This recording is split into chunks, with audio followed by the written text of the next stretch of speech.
You can now graduate from law school in Florida, pass the bar in Florida, and never be allowed to practice law outside of Florida. That is the law as of January, takes effect October 1st. And that's not the only thing that just changed. In less than 2 months, the federal loan that pays for law school disappears. The new caps leave a $100,000 gap that you're going to have to fill on your own. Both of these laws have already passed. Both hit anybody applying to start law school in fall of 2026, and the combination could wreck you.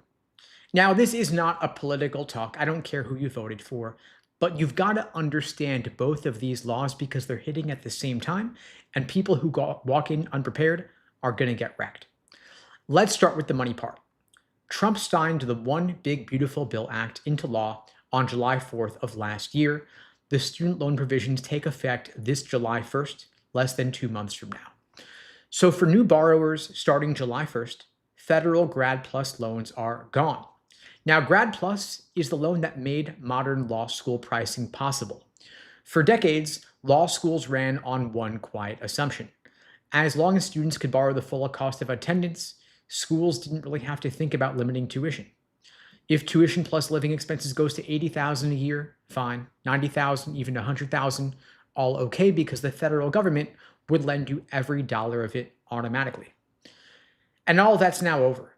Starting July 1st, federal borrowing for law students is capped at $50,000 a year, with a lifetime cap on professional school borrowing of $200,000. So the total federal loan cap, including any undergrad debt, is $257,500. This is the financial foundation of law school getting yanked out from underneath. So let's do the math. Take the normal cost of attendance of $85,000 a year. Under the old system, federal loans cover almost all of it. Under the new system, you're capped at $50,000, leaving a $35,000 gap every single year. So for 3 years of law school, that's over $100,000 you've got to fund from somewhere else. You got to look at scholarships, savings, family, private loans. Federal money used to fill that hole, doesn't anymore.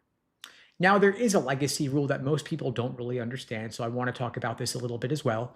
If you got a federal loan dispersed before July 1st, you could keep borrowing under the old rules for up to 3 years or until you finish your program, whichever is shorter, but there is a catch. You've got to stay continuously enrolled in the same program at the same school. If you transfer, you'll lose it. If you switch to a dual degree, you'll lose it. You take a leave of absence, you also lose it. And so if you're starting law school in fall 2026 with no prior federal loans, you are fully under the new rules with no safety net, no assumption of unlimited financing. You're capped at $50,000 a year, and good luck with the rest. Now let's talk about the second change. This one moved pretty fast. January 6th of this year, the Supreme Court in Texas ruled that Texas law schools no longer have to be ABA accredited for graduates to sit for the Texas bar. They were the first state in the country to do it.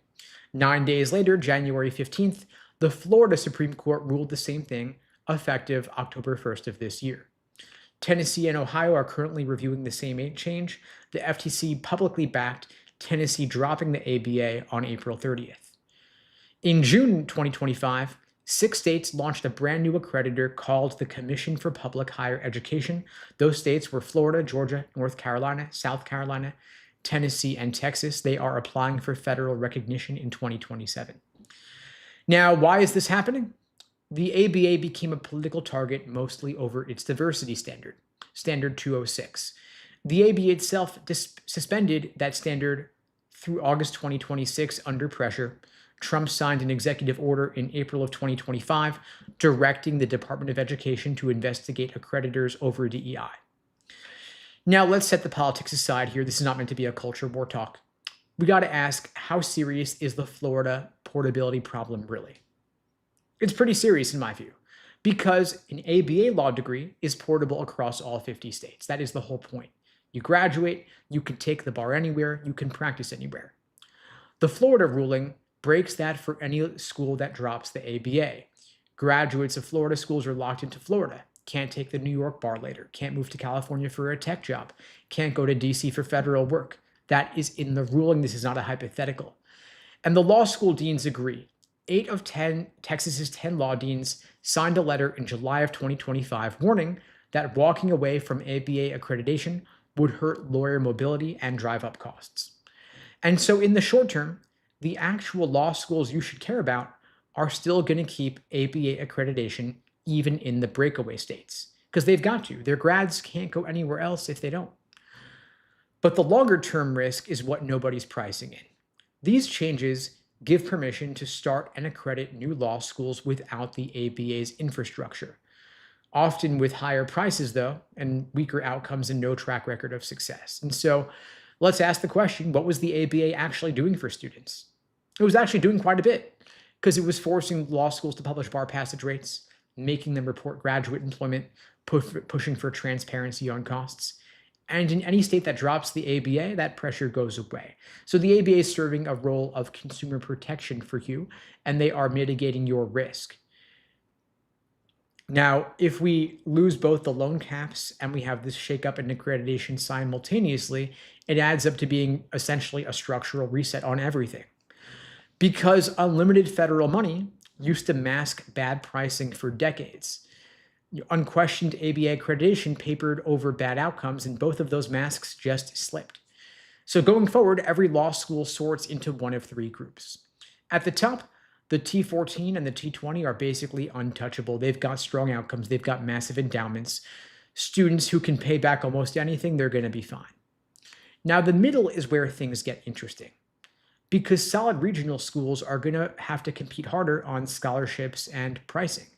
If your numbers are good, you're going to have more room to negotiate than applicants did 5 years ago. Now, there is a third group, and this is the dangerous one. Law schools with high tuition, weak outcomes, and no real endowment. Those are most exposed to both changes. And a lot of these schools are not going to adapt in time. Some will not survive. Now, some people hear loan caps and assume private loans are going to fill in the gap.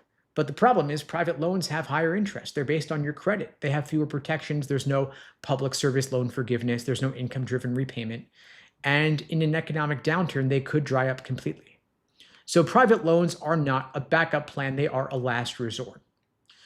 Because here's the thing about unstable systems. When everything around them gets shaky, people cling harder to the signals that still feel solid. Scholarships are still going to follow LSAT medians. The rankings still reward selectivity, which is mostly GPA and LSAT. Employers still infer quality from school prestige. And so as financing gets tighter, your LSAT score becomes leverage. Not just for admission, but for survival. A higher score is not just going to get you in, it's also going to buy you the scholarship money that you actually need now because the federal government isn't filling in that loan gap anymore. Okay, so here's what you actually do. You want to calculate your real 3-year net cost, not just the sticker tuition, your total cost of attendance, all in considering living expenses, fees, every dollar you've actually got to fund out of pocket or borrow. You also want to look at the outcomes, in particular law schools' bar passage rates and their employment outcomes. Are the graduates landing jobs in the geography where you actually want to practice? If you're considering a law school in Florida or Texas, only apply to the ones that are committed to keeping ABA accreditation, confirm it in writing before you deposit, because a license to practice only in that state is not worth your 3 years. And don't count on private loans because the interest will eat you alive. And if you're not done with the LSAT, retake it.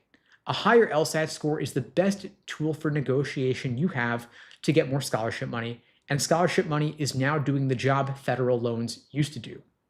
You also want to set a minimum aid threshold and be willing to walk away if schools aren't going to hit it.